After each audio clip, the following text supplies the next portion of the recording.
Hi friends, मैं आकांक्षा शर्मा जी की वित्ताकांक्षा में आपका स्वागत करती हूँ। और आज हम श्री अरविंदो के बारे में पढ़ने वाले हैं। और आज हमारी ये मुख्य परीक्षा सीरीज़ का 18वां भाग है जो हम MPPSC मेंस क्रैश कोर्स कर रहे हैं। इसके पहले हम इसके 17 भाग कर चुके हैं। पूरे भाग देख लीजिएगा। अगर आपको प्लेलिस्ट नहीं मिल रही है तो आप डिस्क्रिप्शन बॉक्स में जाइएगा, वहाँ भी मैंने इसकी पूरी लिंक डाल दी है। तो आप डिस्क्रिप्शन प्लेलिस्ट में जाएंगे, इसके पुराने पूरे 17 वीडियो में आपको मिल जाएंगे जिसमें मैंने सभी विषयों के बनाए हुए हैं। तो चलिए स्टार्ट करते हैं। आज हम अरविंद घोष के बारे में पढ़ने वाले हैं, उनके धार्मिक और आध्यात्मिक विचार। ये जो नोट्स हैं ये आपको मेरे दर्शन शास्त्र का जो पैकेज है उसमें मिल जाएंगे। दर्शन शास्त्र का जो नोट्स है उसमें आपको मिलेगा, जो हमारे पूरे मुख्य परीक्षा की जो 39 बुकलेट आपको मिलती हैं उसके साथ दिए जाते हैं। इसके अलावा फ्रेंड्स, अभी हमारे चैनल पर 25% का डिस्काउंट चल रहा है, तो आप उसको ले सकते हैं। प्री और मेंस दोनों ही पैकेज पर रक्षाबंधन ऑफ़र चल रहा है। 18, 19 और 20 भी लगभग चला गया है। केवल अंतिम 2 दिन बचे हैं, आप अपनी बुकिंग कर सकते हैं। इसी प्रकार से जैसे कि आप देख रहे हैं वीडियो में, इसी प्रकार से पूरा मेरा हैंड रिटन नोट्स है, प्रश्न उत्तर श्रृंखला में है, जिससे आपको पढ़ने में बहुत आसानी होगी। और जिस प्रकार से हमारे एग्ज़ाम में प्रश्न पूछे जाते हैं उसी तरह से प्रश्नों को कवर किया गया है, विथ फ्लो चार्ट कवर किया गया है, विथ डायग्राम कवर किया गया है। तो आप इसको देख सकते हैं। तो चलिए स्टार्ट करते हैं हम सबसे। और ये जो नोट्स है इसके साथ आपको व्हाट्सएप के 25 ग्रुप भी मिलेंगे। व्हाट्सएप के 25 ग्रुप के साथ आप क्या कर पाएंगे कि आपको इनसे संबंधित और भी क्वेश्चन कोई बनता है या कोई अदर स्टेट में कोई क्वेश्चन पूछता है तो आपको दिए जाएंगे।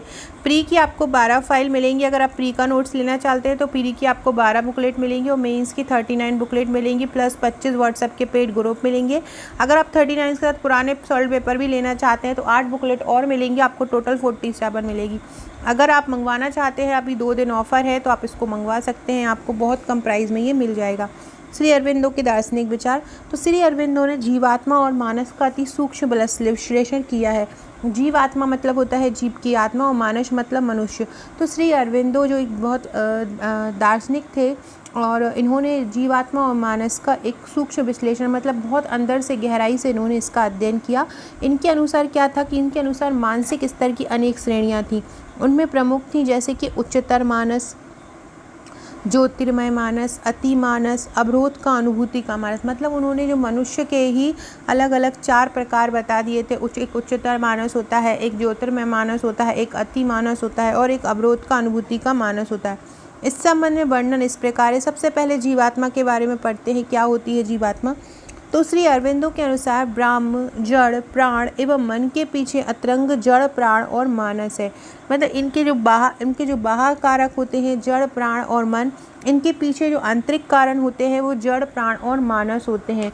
मतलब जड़, प्राण और मन के पीछे का जो अंतरंग होता है, जो अंदर के रंग होते हैं, वो जड़, प्राण और मानस होते हैं। पुरुष, इनके अनुसार पुरुष 2 प्रकार के होते हैं, एक बाहरी पुरुष और एक इच्छा पुरुष, जो हमारी वासनाओं और शक्ति में ज्ञान तथा प्रसन्नता प्राप्त करने के प्रयत्नों में काम करते हैं। ये जो पुरुष होते हैं, जो हमारे अंदर वासना होती हैं, जो शक्ति होती हैं, जो प्रसन्नताएं होती हैं, उनको प्राप्त करने में जो हम प्रयत्न करते हैं उनमें कार्य करते हैं। अंतरंग मनुष्य पुरुष जो होता है जड़, प्राण और मानस नहीं है, परंतु वह है इन सब का उनके विशेष आत्मानंद, प्रेम, प्रसन्नता, सौंदर्य और सत्ता के परिष्कृत तत्व में प्रस्फुटित और पुष्पित होना। मतलब ये एक जड़, एक मानस नहीं है, लेकिन इनकी प्राप्ति कैसे कर सकते हैं ये एक तरीका है। सदात्मा के 2 रूप होते हैं। जो अच्छी आत्मा होती है उसके 2 रूप होते हैं। कौन सी होती है? एक आत्मा और एक अंतरात्मा। अंतरात्मा मतलब जो अंतर के पुरुष से होती है। सदात्मा की अनुभूति इन दोनों में से किसी भी रूप में हो सकती है। मतलब या तो आत्मा के रूप में हो सकती है या अंतरात्मा के रूप में हो सकती है। अंतर यह है कि आत्मा विश्व भर में व्याप्त प्रतीत होती है और अंतरात्मा व्यक्ति विशेष के मन, प्राण और शरीर को धारण करने वाले पुरुष के रूप में होती है। आत्मा क्या होती है? विश्व भर में व्याप्त प्रतीत होती है, और मतलब बाहरी जो आत्मा होती है या बाह्य पुरुष होता है पूरे विश्व में व्याप्त होती है, जबकि अंतरात्मा व्यक्ति के शरीर के अंदर होती है। अतिमानस में क्या बोले? इस असीम चेतना से इस सीमित जगत की रचना के लिए मध्यस्थ तत्व की आवश्यकता होती है। मतलब जो हमारे अंदर जो चेतना आती है और जो असीम चेतना होती है, इससे हमें एक सीमित जगत की रचना करना है, तो इसके लिए हमें एक मध्यस्थ तत्व ज़रूरत पड़ेगी। यह मानस नहीं हो सकता क्योंकि इसमें मायावाद की दृष्टि होगी, क्योंकि ऐसा व्यक्ति जो होगा, ऐसा मानस जो होगा, वो मानस नहीं हो सकता, वो मायावाद से घिरा हुआ होगा। वह ज्ञान का ऐसा रूप होना चाहिए जो सत्ता के यथार्थ सत्य के लिए हो। वह परम सत्य चैतन्य है। ऐसा सत्य कौन सा है जो माया से घिरा ना हो? वो है चैतन्य। श्री अरविंद ने इस सत्य चैतन्य को सीमित प्राणी और जगत के सृष्टा को अतिमानस की संज्ञा दी है। मतलब जो जगत की सृष्टि कर रहा है वो अतिमानस है। अधिमानस क्या होता है? मानस और अधिमानस में एक सूत्र की खोज में हम परोक्ष अनुभूति पर आते हैं। जब हम मानस और अधिमानस की खोज करते हैं तो हम एक सूक्ष्म एक अपरोक्ष अनुभूति पर आते हैं। लेकिन मानसिक दोषी से प्रभावित होने के कारण हमारा मानसिक स्तर इतना अच्छा नहीं होता है कि हम मानस और अतिमानस में संबंध स्थापित कर पाएँ। इसका मूल स्रोत अतिचेतना मानस के प्रत्यक्ष संपर्क में एक अतिचेतन विश्व मानस है। श्री अरविंदो ने इसको अधिमानस कहा।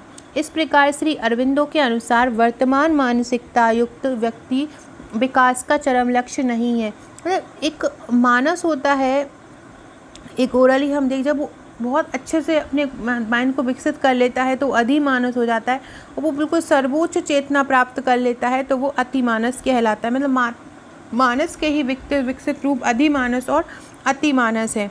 आध्यात्मिक विकास क्रमिक अभिव्यक्ति के तर्क पर आधारित है।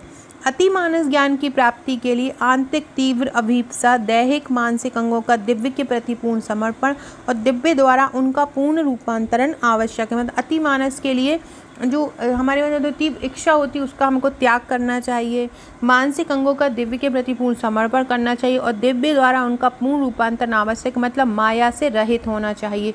तो इस प्रकार से हमने ये आपको 20 नंबर में आएगा, तो आपको इस प्रकार से ही लिखना है अरविंदो के दार्शनिक विचार। पहले मानसिक स्तर कौन कौन से होते हैं? उच्चतर मानस, ज्योतिर्मय मानस, अधिमय मानस, फिर अवरोध अनुभूति का मानस, फिर इस संबंध में हम इनके जीवात्मा क्या होती है, फिर अतिमानस क्या होता है, फिर अधिमानस क्या होता है। तो इस प्रकार से हम इसको लिख सकते हैं। अगला क्वेश्चन हम पढ़ते हैं श्री अरविंदो के आध्यात्मिक विचार, मतलब वो अध्यात्म से क्या संबंध रखते हैं। तो श्री अरविंदो एक महान राष्ट्रवादी थे। राष्ट्रवादी मतलब राष्ट्र के नेता थे। गीता रहस्य आपने पढ़ा होगा इनका, मतलब आपने सुना होगा कि गीता रहस्य इन्होंने लिखा है। इन्होंने देश स्वतंत्रता आंदोलन में भी अपने विचारों के द्वारा आंदोलन में एक सक्रिय भूमिका निभाई थी। डॉक्टर नागपाल ने इनके बारे में कहा है कि अरविंदो राष्ट्रवाद के अग्रदूत थे ना। ये किसी के बारे में, किसी ने किसी दार्शनिक के बारे में कुछ कहा हो, अगर हम वो लिख देते हैं तो हमको बहुत अच्छे मार्क्स मिलते हैं। तो श्री अरविंदो एक महान राष्ट्रवादी थे। डॉक्टर नागपाल के शब्दों में अरविंद राष्ट्रवाद के अग्रदूत थे। वे राष्ट्र के उत्थान और राष्ट्र की स्वतंत्रता में विश्वास रखते थे। क्या करते थे? राष्ट्र के उत्थान और राष्ट्र की स्वतंत्रता में विश्वास रखते थे। वे भारत में अंग्रेजी राज के सर्वथा विरुद्ध थे। वे अंग्रेजों की, जो भारत में अंग्रेजों का राज जो चल रहा था उसके हमें पूरी तरह से उसके विरुद्ध थे और वो उसको समाप्त करना चाहते थे। श्री अरविंदो को भारत की महानता पर गर्व था। वो भारत को एक सोने की चिड़िया मानते थे। भारत और भारतीय होने पर गर्व करते थे। वे मानते थे कि अतीत में भारत एक महान देश रहा है तथा भविष्य में उसका विश्व में एक गौरवशाली स्थान निश्चित। उन्होंने माना कि पहले जो प्राचीन काल में भारत एक महान देश रहा था और आगे भी इसको अगर अच्छा किया जाए तो इसका एक गौरवशाली स्थान रहेगा। उसे फिर से गौरवशाली स्थान पर प्रतिष्ठित करना अत्यंत आवश्यक है। इस दृष्टि से श्री अरविंद एक राष्ट्रवादी थे। इसके अलावा उन्होंने राष्ट्रवाद की एक नई व्याख्या की है। अरविंद की चिंतन की विशेषता यह है कि उन्होंने राष्ट्रवाद को एक नया रूप प्रदान किया। उन्होंने राष्ट्रवाद को एक नई रूपरेखा दी। वे भारत को केवल एक देश अथवा भौगोलिक इकाई नहीं मानते थे। वे भारत को ये नहीं मानते थे कि एक छोटा सा क्षेत्र है। वे भारत को एक देवीय माँ के रूप में मानते थे। इनके आध्यात्मिक विचार में यही आ जाएगा कि इनका जो श्री अरविंदो का जो अध्यात्म था उसमें वो भारत को एक भगवान मानते थे, भारत को एक देवीय माँ के रूप में पूजते थे। वे कहते थे भारत पराधीन है, मतलब भारत पराधीन, अभी दूसरे के अधीन है। इसका मतलब है कि हमारी माता पराधीन है। अगर हमारा भारत पराधीन है तो हमारी माता पराधीन है। हमें देवी माँ को मुक्त कराना है। अरविंद मातृभूमि को मुक्त कराना एक राजनीतिक अभियान ही नहीं वरन एक पवित्र धर्म भी मानते थे। श्री अरविंदो ने वंदे मातरम में लिखा था कि राष्ट्रवाद क्या है? राष्ट्रवाद केवल राजनीतिक कार्यक्रम नहीं है, वह एक धर्म है। क्या बोलते थे? राष्ट्रवाद क्या है? राष्ट्रवाद राजनीतिक कार्यक्रम नहीं है, वह धर्म है जो ईश्वर के पास से आया है। राष्ट्रवाद को भी वो एक धर्म मानते थे और वो कहते थे कि राष्ट्रवाद जो है ईश्वर के पास से आया है। हम सभी लोग ईश्वर के अंश के साधन हैं, हम सभी लोग उन्हीं के साधन हैं, अतः हमें धार्मिक दृष्टि से राष्ट्रवाद का मूल्यांकन करना है। इस प्रकार अरविंद ने राष्ट्रवाद को आध्यात्मिक रूप प्रदान किया था। देश की स्वतंत्रता को राजनीतिक कार्य के स्थान पर आध्यात्मिक कार्य घोषित किया। जब देश की स्वतंत्रता के लिए सब लोग लड़ाई लड़ रहे थे तो उन्होंने कहा कि यह एक राजनीतिक कार्य नहीं है, यह एक आध्यात्मिक कार्य है। अतः अरविंद आध्यात्मिक राष्ट्रवाद के प्रणेता थे। अरविंद की दृष्टि से आध्यात्मिक राष्ट्रवाद का उद्देश्य व्यक्तियों में राजनीतिक अथवा सामाजिक एकता उत्पन्न नहीं करना था, बल्कि उन्हें आध्यात्मिक एकता उत्पन्न करना था। मतलब क्या है, भारत अगर देश पराधीन है तो भारत माता पराधीन। अगर हम देश के लिए लड़ रहे हैं मतलब हम अपने धर्म के लिए लड़ रहे हैं। हम जो एकता हमें जो उत्पन्न करना है देशवासियों में, वो कोई राजनीतिक या सामाजिक एकता नहीं उत्पन्न करना, एक आध्यात्मिक एकता पैदा करनी है। तो ये उनके आध्यात्मिक विचार थे। मतलब वो भारत को, जो हमारी भारत माता है, ये भारत के लिए जो स्वतंत्रता थी वो उनका एक धार्मिक कर्तव्य, एक आध्यात्मिक कर्तव्य समझते थे। इस प्रकार से हमने आज 2 क्वेश्चन पढ़े, श्री अरविंदो के धार्मिक और श्री अरविंदो के दार्शनिक और श्री अरविंदो के आध्यात्मिक विचार। ऐसे ही और क्वेश्चन के लिए मैं जल्द आपको मिलूंगी। चैनल को सब्सक्राइब कीजिए, वीडियो अच्छी लगे तो लाइक शेयर ज़रूर कीजिए। Okay friends, thank you.